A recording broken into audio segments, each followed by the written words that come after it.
तो नमस्कार दोस्तों, आज union bank of India limited ने अपने Q3 के रिजल्ट्स को पब्लिश कर दिया है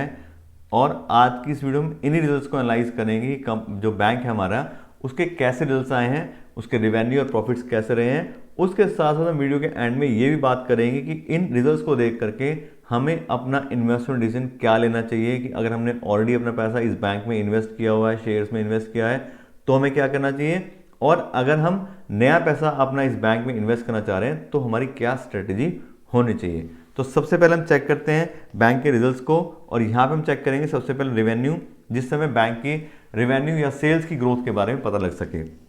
और यहाँ पर देखें तो इस क्वार्टर में बैंक के रेवेन्यूज आए हैं 20,883 करोड़ रुपए, जबकि पिछले क्वार्टर में 19,682 करोड़ थे और पिछले साल के दिसंबर 2021 के क्वार्टर में बैंक के रेवेन्यू 16,930 करोड़ रुपए थे। यहाँ पर देखें तो क्वार्टर बेस पे बैंक के रेवेन्यू 6% से इंक्रीज हुए हैं और ईयर बेसिस पे बैंक के रेवेन्यू में 23% ग्रोथ आई है। तो बैंक ने काफ़ी अच्छे से अपने रेवेन्यू को इंक्रीज किया है दोनों ही पैरामीटर के हिसाब से। उसके अलावा अगर हम बात करें बैंक के नेट इंटरेस्ट इनकम की, तो इस क्वार्टर में बैंक की नेट इंटरेस्ट इनकम आ रही है 8,628 करोड़ रुपए की, जबकि पिछले क्वार्टर में 8,305 करोड़ रुपए थे और पिछले साल के दिसंबर 2021 क्वार्टर में बैंक की नेट इंटरेस्ट इनकम 7,175 करोड़ रुपए की थी। और यहाँ देखें हम तो 4% ग्रोथ मिली है बैंक को नेट इंटरेस्ट इनकम में क्वार्टर बेस पे, और ईयर ऑन ईयर बेस पे देखें तो 20% काफ़ी अच्छा अमाउंट से इंक्रीमेंट बैंक की नेट इंटरेस्ट इनकम में आया है।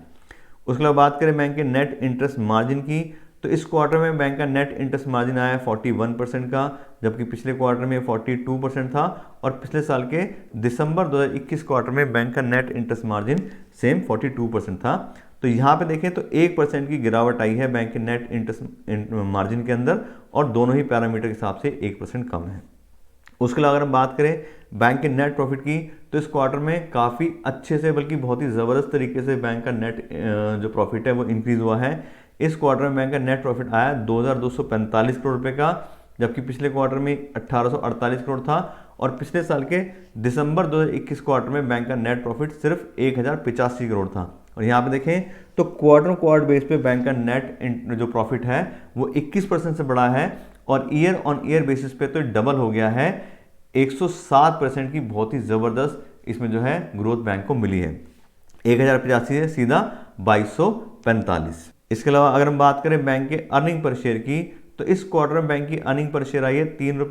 रुपये, जबकि पिछले क्वार्टर में 2,70 रुपये थी और पिछले साल के दिसंबर 2021 क्वार्टर में बैंक की अर्निंग पर शेयर 1,59 थी। यहाँ पे भी देखें तो सेम नेट प्रॉफिट रहे 21% ग्रोथ आई है बैंक के अर्निंग पर शेयर में क्वार्टर बेस पे और ईयर ऑन ईयर बेस पे ये 106% से इंक्रीज हुई है। उसके अलावा अगर हम बात करें बैंक की एसेट क्वालिटी की, तो इस क्वार्टर में बैंक के ग्रॉस और नेट दोनों ही एनपीएस भी कम हुए हैं। इस क्वार्टर में बैंक के ग्रॉस एनपीएस आ रहे हैं 7.93%, जबकि पिछले क्वार्टर में ये 8.45% थे और पिछले साल के दिसंबर 2021 क्वार्टर में बैंक के ग्रॉस एनपी 11.62% थे। यहाँ पे देखें तो क्वार्टर बेस पे भी और ईयर ऑन ईयर बेसिस पे भी दोनों ही बेसिस पे बैंक के ग्रॉस एनपीएस में कमी आई, जो कि काफ़ी अच्छा साइन है। उसके अलावा बात करें नेट एनपीएस की, तो इस क्वार्टर में बैंक के नेट एनपीआर है 2.14%, जबकि पिछले क्वार्टर में ये 2.64% थे और पिछले साल के दिसंबर 2021 क्वार्टर में बैंक के नेट एनपीए 4.09% थे। यहाँ पे भी देखें तो क्वार्टर बेस पे भी और ईयर ऑन ईयर बेसिस पे भी दोनों ही पैरामीटर पे बैंक के नेट एनपीएस भी कम हुए हैं। तो कुल मिला के देखें तो लगभग सारे ही पैरामीटर पे बैंक ने काफ़ी अच्छी ग्रोथ दिखाई है, सिर्फ थोड़ा सा नेट इंटरेस्ट मार्जिन कम हुआ है बैंक का, अदरवाइज बैंक का रेवेन्यू और प्रॉफिट काफ़ी अच्छे से इस क्वार्टर में इंक्रीज हुआ है। और अब हम बात करते हैं बैंक के शेयर प्राइस की और वैल्यूएशन की, तो आज की डेट में बैंक का शेयर प्राइस आ रहा है 81 रुपीज़ पर शेयर का और इस शेयर प्राइस हिसाब से आज की डेट में ये बैंक अंडर वैल्यूड बैंक है, क्योंकि बैंक के जो दोनों पैरामीटर हैं प्राइस बाय बुक वैल्यू और प्राइस बाय अर्निंग, दोनों हिसाब से देखें तो सेक्टर के हिसाब से काफ़ी कम है। अगर हम बात करें बैंक के प्राइस बाय बुक वैल्यू की, तो यार ये 0.80, जबकि सेक्टर की पी बाई की बात करें तो यह है 2.34, तो उस हिसाब से बैंक काफ़ी सस्ता है। दूसरा प्राइस बाय अर्निंग रेशो इस स्टॉक की 11 की है, जबकि सेक्टर की 23 है, तो उस हिसाब से भी देखें तो बैंक काफ़ी आज के में सस्ता चल रहा है। तो अब अगर हम बात करें अपने इन्वेस्टमेंट डिसीजन की, तो अगर आपने ऑलरेडी इन्वेस्ट किया हुआ है तो हमें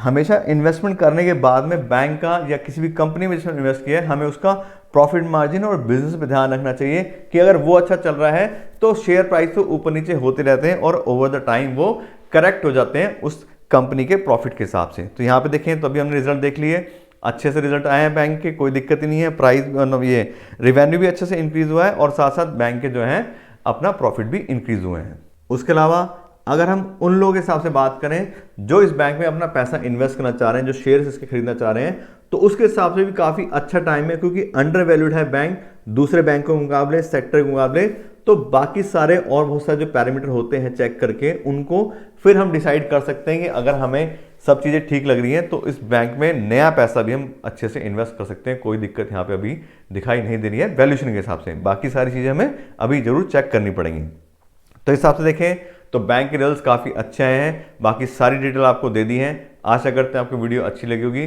अगर आपको वीडियो अच्छी लगी हो तो उसको लाइक और शेयर जरूर कीजिएगा और मेरे चैनल को भी सब्सक्राइब कर लीजिएगा। Thank you so much.